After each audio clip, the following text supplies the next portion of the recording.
So I always be hearing people ask, like, what's the most violent, crazy prison story that I know or seen or been involved in. So it was back around 2015 or so. I was at SAT-F on the level 4, 180, or the level 4, my bad, not 180.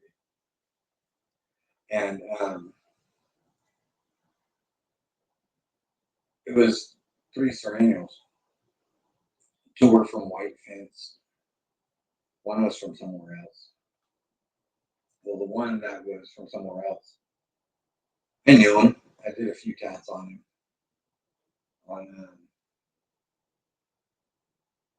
Because he was supposed to get some tattoo or something, and they didn't have somebody that tatted at the time. So they asked me if I'd do it for him. So I got it cleared and was able to do it. And had two of my dudes standing there while I did it, and two of his dudes stood there just to make sure everything went smoothly.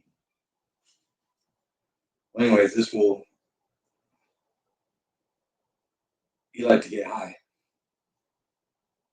He chased that heroin and whatever else he did at the time. And the thing with it was people that were in the game would keep a little book, like a little book, and basically had everybody that was in debt that we were allowed to fuck with. Well, he was already in debt pretty much at his max. So he came and he asked me, and I said, what's up, can I get something? Well, his money's always been good, so we didn't mind. We're like, yeah, sure. And then some other people did mind. Well, this fool, he ended up owing the dudes from White Fence. Both of them were lifers doing life without possibility parole, and had a reputation on the yard for being dangerous. Well, this fool thought just because we were on lockdown or whatever that was anybody his time to be able to make his payment to him. I think all he owed him was some store, a little bit of store, like $20 or some shit. Well, store comes, he wasn't able to get in. He wasn't able to get their store. He stood out there the whole yard waiting till the end of the yard. He never got called. Next day, the incident happened, and we ended up on lockdown. So that month, the store was gone. Well, anyways, we go out to the yard. We're all out on the yard, and he comes walking past us, and he's assuming everything's all good because the store went on lockdown. That it wasn't his fault. He couldn't make it into the store. But the way it worked with that yard was you could get in the store if you needed to.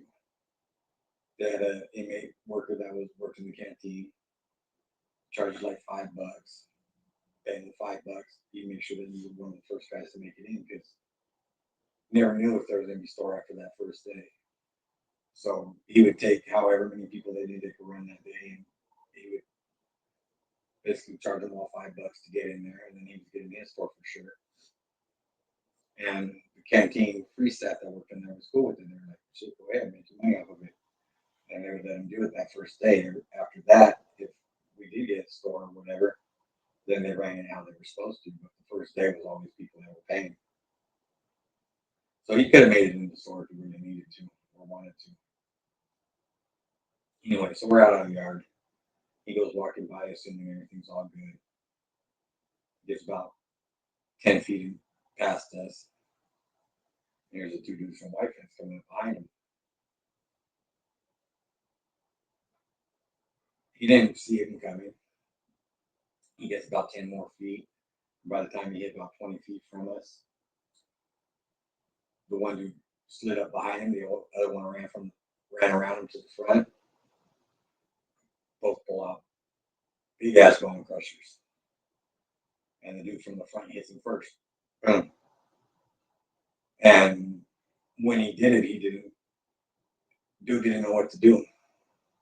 Because as soon as he got hit from the front, within seconds he was hit from the back. And then the one from the front was still on him, and the one from the back started getting on him. So they had him boxed in. He couldn't go nowhere. They're hitting him from both sides, so finally he dropped to his knees. Tower, I don't know what the fuck Tower was doing, but he was slacking on his fucking paying attention or something. So they're on him till this fool, he buckles, hits his knees.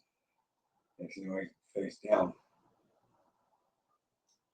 And the Tower cop's still not paying attention. They go to walk off, get a few feet, throw the pieces as hard as they could up on towards one of the roofs. One of them makes it up onto the roof. The other one, his piece gets stuck in the razor wire. And Tower cop finally notices what's going on, pisses the Lord man down. They prone out right there by him. We're all in squatted position because we weren't going down until the cops were already there. You never know if that was something that they had planned right by us, just so that when the yard goes down, we could be attacked. You never know. So yard goes down, cops come out. They run over to the dude. He's not moving. Well, medical staff comes running out. They bring the ambulance onto the yard and get over to him. Well, one of the hits, they caught him in the neck, and it ended up hitting one of the main arteries or something. The dude ends up dying. Over $20 worth of canteen that he thought he was good on. These dudes, man, there's one thing I gotta say. Good from White Fence, they're old gang. And when they put a demo down on the yard, they're vicious. They're not gonna play with you. That was one of the fastest, most violent hits I ever seen in prison. And the way they did it and carried it out, dude had no chance. Now, they're already doing life without. They've already been to court. They've been sentenced. It's been years since the incident happened.